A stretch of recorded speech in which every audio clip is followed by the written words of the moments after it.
Salam sejahtera bagi kita semua. Emana kembali hadir dengan podcast pembahasan firman Tuhan. Semoga firman Tuhan yang murni mampu merawat batin kita, menguatkan roh kita, dan membangun iman kita di hadapannya. Silakan menikmati podcast Emana hari ini. Salam sejahtera, saudari sekalian. Ucap syukur pada Tuhan. Mendengar podcast Emana, ya kita sama-sama kembali hadir ya. Saya Reinhard didampingi oleh rekan saudara Hansen. Ya kita semua berharap bukan hanya melalui pandemi ini saja kita bisa melihat terang, tapi justru dalam setiap situasi kita boleh mengalami Tuhan yang bangkit. Amin. Jadi saudari sekalian pendengar podcast Emana, kita pada hari ini akan membahas dengan satu tema, yaitu Ia telah bangkit. Ya, kita sudah sampai di dalam pembacaan Alkitab di Perjanjian Baru dalam Matius pasal 27 ayat 62 sampai pasal 28 ayat 20. Dan kita ambil di sini satu ayat, yaitu adalah Matius 28 ayat 6. Dan dikatakan, Ia tidak ada di sini, sebab Ia telah bangkit sama seperti yang telah dikatakannya. Mari, lihatlah tempat Ia berbaring. Puji Tuhan. Nah, Hansen, apa yang bisa kita dapatkan dari judul dan ayat ini yang bisa saudari sekalian pendengar juga bisa memahaminya? Amin. Baik, saudari sekalian, topik mengenai Kristus yang telah bangkit ini menjadi satu hal yang teramat penting bagi kepercayaan kita sebagai orang Kristen. Karena jika ini tidak ada, maka semua kepercayaan kita terhadap Kristus hanya sebatas atau hanya berhenti ketika Tuhan itu sudah mati. Tetapi ketika Tuhan bangkit, seperti halnya dengan apa yang Tuhan pernah katakan ya, Dia akan bangkit. Nah, itu membuat kita kembali diteguhkan bahwa kematian Tuhan yang menebus kita itu adalah kematian yang berkhasiat, yang diterima oleh Allah, ya, saudari. Jadi karena Allah sudah menerima karya penebusan Kristus, ya, ketika Tuhan berkata sudah genap. Nah, Tuhan mati, Allah telah membangkitkan Dia, sehingga kita bisa melihat bahwa penebusannya itu adalah penebusan yang diakui oleh Allah, diterima oleh Allah, sehingga kita orang yang berdosa ini bisa diselamatkan. Dan yang kedua, kebangkitannya ini juga di dalam 1 Korintus pasal 15 ayat 45 ya, dikatakan bahwa Adam yang akhir, yaitu Kristus, telah kebangkitannya ini supaya kita dapatkan hayat dan kita bisa menjadi orang-orang yang menerima persona Kristus tinggal di dalam kita dan kembali diperhidupkan melalui kita. Puji Tuhan, saudari, atas fakta kebangkitan Kristus. Amin. Amin. Benar ya, saudari.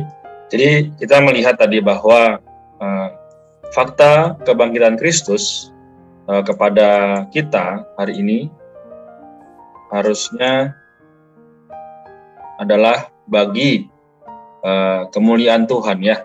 Jadi sekali lagi kita memiliki kedambaan yang besar ya. Tadi Hansen juga sudah sampaikan bahwa sebenarnya diri kita hari ini sudah memiliki Adam yang akhir itu, yang sudah menjadi roh yang menghidupkan di dalam kita. Nah, maka tidak cukup sampai di situ saja. Ya, kita juga pernah mendengar satu firman bahwa ya Tuhan adalah roh dan hidup ya. Maka kita barang siapa yang mau menyembahnya harus menyembahnya dalam roh dan kebenaran ya. Jadi saudari sekalian, oleh karena itu pada hari ini ya kita menjalani hari-hari ya, kita sudah melewati kurang lebih 600 episode bersama Emana. Apa yang kita dapatkan mengenai Kristus? Nah, kalau kita masih mencari atau melihat mujizat-mujizat yang di luaran, maka pertanyaannya adalah apakah kita sebagai orang beriman memiliki Kristus yang telah bangkit ini dan mengalaminya, atau hanya sekedar kita tahu saja bahwa ada firman berkata demikian. Maka saudari, bagaimana kita bisa melihat dan harus melakukan apa? Ya, nah, Saudara Hansen, apa yang harus kita lakukan atau aplikasikan agar dalam kehidupan kita sehari-hari bisa mengalami dan membagikannya justru kepada sekeliling kita?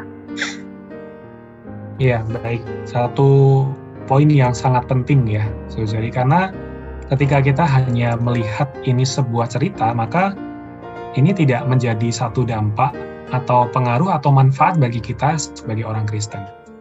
Tetapi ketika kita mengalami Kristus yang bangkit ini, kita akan membuat hidup kita ini berubah. Ya, ada banyak orang yang berubah karena mereka mengalami Kristus yang bangkit ini. Ya, dalam keadaan yang tertekan, ya harusnya kita itu kalau wajarnya kalau tertekan ya berduka cita, ya bahkan stres, ya bahkan juga tidak sedikit yang bunuh diri. Ya tentunya juga terhadap orang lain kita bisa memberikan berkat, memberikan sukacita, karena Kristus yang kita bagikan adalah Kristus yang bangkit. Dan poinnya tadi adalah bagaimana mengalaminya.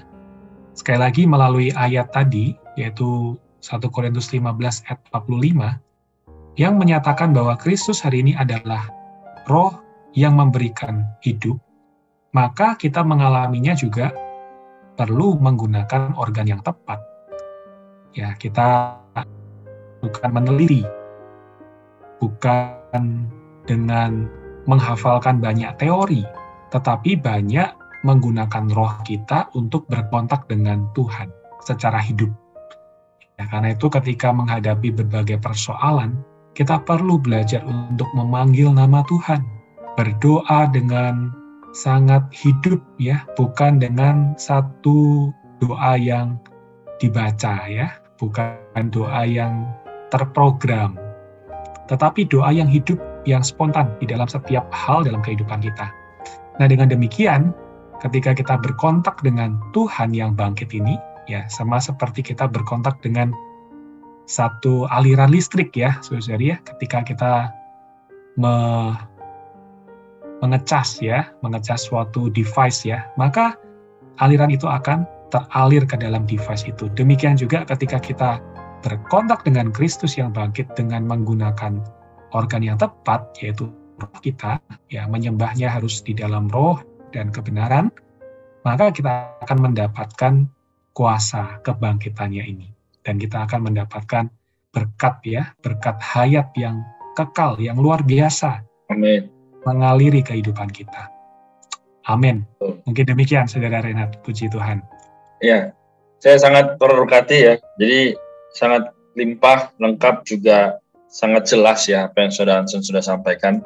Jadi saudara sekalian, moga melalui firman pada hari ini, kita kembali dicelikan dan disadarkan bahwa tidak ada lain yang kita bisa sandari atau kita bisa mendapatkan kepuasan selain di dalam Dia, ya. Selain di dalam kebangkitan itu sendiri yang adalah Tuhan. Jadi saudari, moga melalui firman pada hari ini, ya, kita boleh selama 1 tahun ini juga kembali mempersembahkan diri kita, agar kita boleh bersaksi, ya, tentang kebangkitan Kristus yang ada di dalam kita pada setiap orang yang kita kasih dan yang kita kenal. Amin. Saya rasa kita sudah cukup, ya. Jadi saudari, moga kita semua belajar bisa manggil, ya, doa dengan hati dan roh kepada Tuhan. Demikian, Saudara Hansen, apakah boleh Saudara Hansen mendoakan kita semua? Baik, kita lanjut di dalam doa, ya, Saudara Renat. Puji Tuhan. Ya, kita berdoa dengan sehati untuk berita atau firman yang telah kita dengarkan. Tuhan Yesus, Engkaulah Sang Kebangkitan dan Hidup, dan hari ini Engkau bukanlah tinggal di kubur, tapi Engkau adalah persona yang hidup, yang berhuni di dalam setiap kami orang yang percaya. Kami sungguh bersukacita atas fakta ini, tetapi kami masih perlu senantiasa berkontak dengan Tuhan, bukan hanya di waktu tertentu, tetapi bahkan setiap saat. Tuhan, kami perlu penyaluran-Mu, ya Tuhan, sehingga kami bisa mengalami kuat kuasa kebangkitan Kristus di dalam kehidupan kami. Sehingga dalam hidup kami, Engkau bisa ternyatakan. Kami menjadi saksi-saksi yang hidup dari Kristus yang telah bangkit. Sehingga banyak orang di sekitar kami boleh mendapatkan berkat keselamatan, berkat penguatan, oleh karena mereka melihat kami, bertemu kami. Terima kasih Tuhan, kami ingin berlatih berkontak denganmu dengan jalan yang hidup, yang segar. Terpujilah namamu Tuhan. Haleluya. Amin. Amin. Puji Tuhan, terima kasih Johansen untuk firman juga doa pada hari ini. Kita doa supaya Tuhan merahmati kita terus-menerus sampai Dia datang kembali. Tuhan Yesus memberkati kita semua. Sampai jumpa kembali. Amin. Amin. Tuhan berkati. Amin. Memberkati. Amin. Sekian pembahasan firman porsi hari ini. Sampai jumpa di podcast berikutnya. Jangan lupa untuk download aplikasi Emana pada handphone Anda untuk manfaat yang lebih banyak.